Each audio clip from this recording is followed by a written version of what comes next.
Yep, salut les gens, comment ça va? Et salut surtout les têtes de bite. Putain. Bon bah ce qui devait arriver arriva. Hein. Euh, sur ma précédente vidéo, je disais que le RN allait arriver en tête, en tout cas pour le second tour. Et là c'est bien parti pour parce qu'il est largement en tête. Donc au premier tour. Il y a vraiment pas mal de choses à dire, j'espère que j'oublierai rien et je vais essayer de faire clair, précis, concis. Bon. Quand je dis que les élections c'est du bidon, c'est du bidon. Premièrement, ces élections sont complètement invalides pour pas dire illégales. Pourquoi? Je l'ai dit déjà dans la vidéo précédente, donc je vais le redire. Ces élections sont complètement invalides au regard de l'article 12 de la Constitution. D'accord? L'article 12 prévoit donc d'organiser les élections législatives anticipées. Donc c'est au minimum 20 jours après la date officielle de dissolution de l'Assemblée nationale.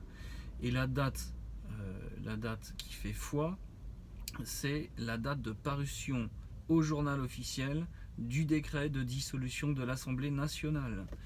Donc, le décret de dissolution, et j'avais vérifié sur le site du gouvernement, donc il n'y a rien de conspi. Hein. La date officielle de parution, c'était le 11 juin. Donc, les élections auraient dû se tenir minimum à partir du 1er juillet. Sauf que, elles ont été organisées le 30 juin. Donc il y avait un jour. Pour un jour, ils sont hors délai. Donc ces élections sont complètement invalides. L'organisation est complètement illégale. Tout le monde le sait. Évidemment, l'Élysée ils le savent, les députés le savent, les sénateurs le savent, les candidats le savent. D'ailleurs, je vais revenir sur un en particulier. Les maires sont censés le savoir, ainsi que leurs adjoints, les conseillers municipaux éventuellement. En tout cas, il y avait assez de monde pour savoir que ces élections sont complètement invalides au regard de l'article 12 de la Constitution. Bref. Il y a un candidat qui finalement, comme je le pensais, finalement est comment on pourra dire ça, un traître, un faussaire. Ce candidat, c'est Asselineau. Alors je ne sais plus dans quelle circonscription exactement il s'est présenté, mais il s'est présenté. Pourquoi je pointe du doigt François Asselineau? Tout simplement parce que vous savez, François Asselineau, je vais pas mentionner le fait du Frexit, ça n'a rien à voir. François Asselineau, c'est quelqu'un de très érudit sur les constitutions et les traités, et il est capable de vous sortir n'importe quel article de constitution et de traités internationaux comme ça. Et clairement, il n'est pas sans savoir que ces élections sont invalides au regard de l'article 12 de la Constitution. Et ça, il le sait. Et non seulement il n'a rien dit, il a fermé sa gueule, et en plus, il y a participé. Donc vous voyez, tous ceux là qui soutiennent leur poulain, quel que soit le parti politique, et là surtout l'UPR, vous voyez qu'en fait c'est un traître, quoi. Vous voyez qu'il fait partie du même sérail. Je ne sais pas comment vous expliquer ça, quoi. J'arrête pas de vous le dire. Les mots ne me viennent même pas pour vous expliquer ça. Pourtant c'est clair, net et précis. Bien. Ensuite, donc c'était couru d'avance, cousu de fil blanc, comme je l'avais dit, que le RN allait se retrouver en tête à ces élections. Au moins le premier tour. Le deuxième tour, ça sent vraiment l'arrivée du RN en majorité absolue ou relative. Peu importe, ça n'a aucune importance. Juste une majorité relative, ça leur suffira.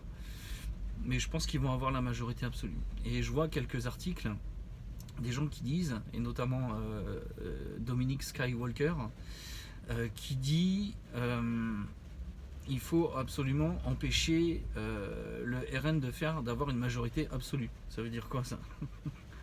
Juste la majorité, je veux dire, de sa position, ils ont juste besoin de dire la majorité. Pourquoi absolue? On ne sait pas. Mais une majorité relative, c'est largement suffisant pour pouvoir après avoir un gouvernement RN. Bref, c'est juste incroyable. Les médias font vraiment la part belle au RN. Évidemment, il va y avoir toujours quelques interventions sur des plateaux télé pour dire faire barrage au FN, enfin au RN, et ainsi de suite, et ainsi de suite. Mais majoritairement, les médias font la part belle au RN, c'est clair, net et précis, pour que le résultat de l'élection apparaisse logique aux yeux de l'opinion publique. Alors, déjà, que le RN soit en tête, c'était prévisible, largement. Il y a un truc que j'avais pas pensé à faire, c'était pronostiquer carrément le chiffre. Et il y avait une de mes contacts sur Facebook, et Gerzand, je te salue, elle a pronostiqué à peu près une heure avant les résultats, je crois, elle a pronostiqué que le RN ferait 33%. Le 33 comprendra qui voudra. Ceux qui s'intéressent à la symbolique des nombres comprendront. Et qu'est-ce qui est sorti comme résultat? Paf, 33%. Bon, il y a eu aussi des 34, après d'une chaîne à l'autre, en fait, ils n'étaient pas forcément d'accord, mais il y a eu ce chiffre de 33%. Donc ça, c'est clairement, c'était comme le 66,06% de Macron en 2017, et là on a le RN à 33. Bien. Moi, ce que j'imagine, donc là je vais faire mon petit prono, il y a un 51 qui va sortir. Les gens qui s'intéressent à ces symboliques-là, à ces symboliques numérologiques, comprendront d'où vient ce 51, et au lendemain du second tour de ce scrutin-là, je vous expliquerai pourquoi. Moi je vois un 51%, alors 51% de quoi? Des suffrages ou des sièges à l'Assemblée nationale. Moi, comme ça, je pense plutôt à 51% des sièges, même si certains veulent absolument éviter une majorité absolue. S'ils ont 51%, forcément ils ont une majorité absolue. Voilà. Donc je sais pas ce qu'il vous faut pour voir la supercherie, je sais pas. C'est devant nos yeux, ça se voit depuis l'espace. Enfin, bref.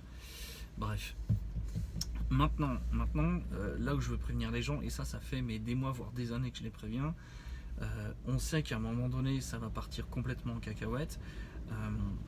Il va y avoir des troubles majeurs. Je l'avais dit déjà dans ma vidéo précédente que ça allait chauffer, et on a déjà eu des soubresauts le soir du premier tour, et notamment dans la ville de Lyon, Bobigny, j'ai vu, et Clichy-sous-Bois. Donc il n'y a encore rien d'acté. Bon, on voit que le RN est en position de force, mais il n'y a rien d'acté quant à la majorité à l'Assemblée nationale. Même avec ça, on a eu des troubles. Ils n'étaient pas nombreux, mais il y en a déjà eu. Donc au trou du cul là, qui me disait ouais t'es un sachant, bah ouais, tu vois. Donc je t'ai mis un petit commentaire, hein, si tu vois cette vidéo, tu iras voir, je t'ai mis un deuxième commentaire, je t'ai dit alors tête de bite, elle te plaît ma théorie? Donc là on est en train de prendre le chemin de troubles majeurs, pour pas dire guerre civile, mais ça va en prendre, je pense que ça va en prendre les contours, et ça va avoir une utilité. Je pense que Macron sait ce qu'il fait. J'ai vu une vidéo courte, là, un short de Valérian, c'était hier soir, où il dit, et il a entièrement raison, il dit que Macron est un stratège hors pair. Donc selon lui, donc ça va effectivement créer des troubles, ça va justifier le fait que ils vont dire vous voyez les étrangers ils foutent le bordel, gna gna gna, et donc ça va justifier une politique extrêmement dure. Ça c'était le discours de Valérian. Je pense qu'il a raison, et derrière ça va justifier peut-être même, parce que tout va dépendre des termes qui vont être employés. Je pense qu'ils vont employer le terme d'état d'urgence, peut-être même de guerre civile. Je ne sais pas quel terme exactement ils vont employer, mais je sens qu'ils vont employer un terme très très fort pour pouvoir justifier la mise en œuvre de l'article 16 de la Constitution, et que Macron prenne les pleins pouvoirs. Voilà. Donc moi j'ai vu plusieurs vidéos sur ce qui va arriver après les élections. Je crois que c'était Pierre-Yves Rougeron qui disait que ça va servir en fait à griller le RN.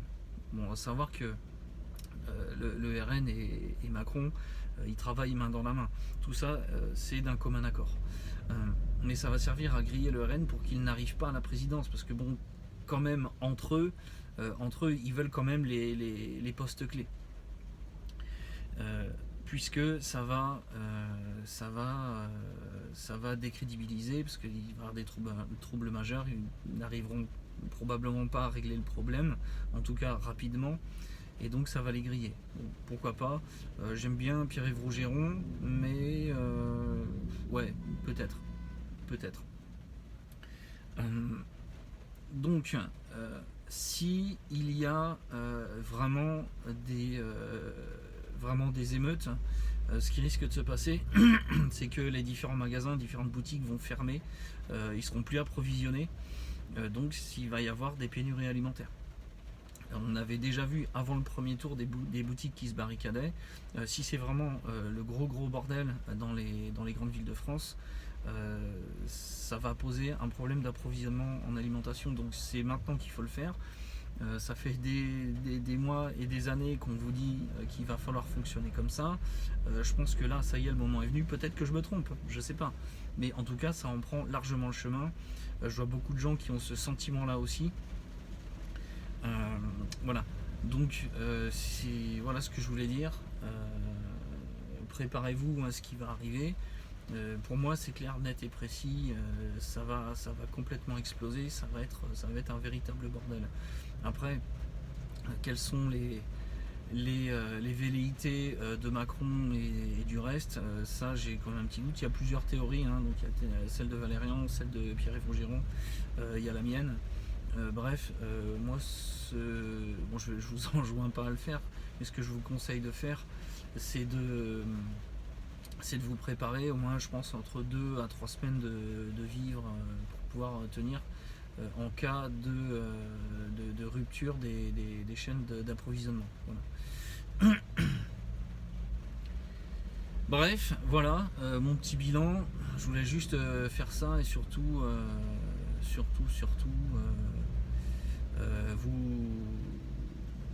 vous prévenir et vous demander, vous conseiller de faire quelques provisions quand même. Voilà. Je pense que l'ordre reviendra assez rapidement. Je pense qu'il va y avoir quand même une intervention de l'armée. Ça pourrait être pas mal. Je vais juste finir là-dessus, tiens. Ça pourrait être pas mal. À savoir que les militaires sont absolument pas de gauche. Ce sont absolument pas des gauchistes. Et les militaires sont des gens vraiment très accessibles. Je pense que s'ils interviennent, ça va vraiment pour être maîtrisé pour maîtriser des échauffourées qui vont être franchement très violents. Si on en arrive là, c'est que de mettre l'armée, c'est que ça va vraiment être violent.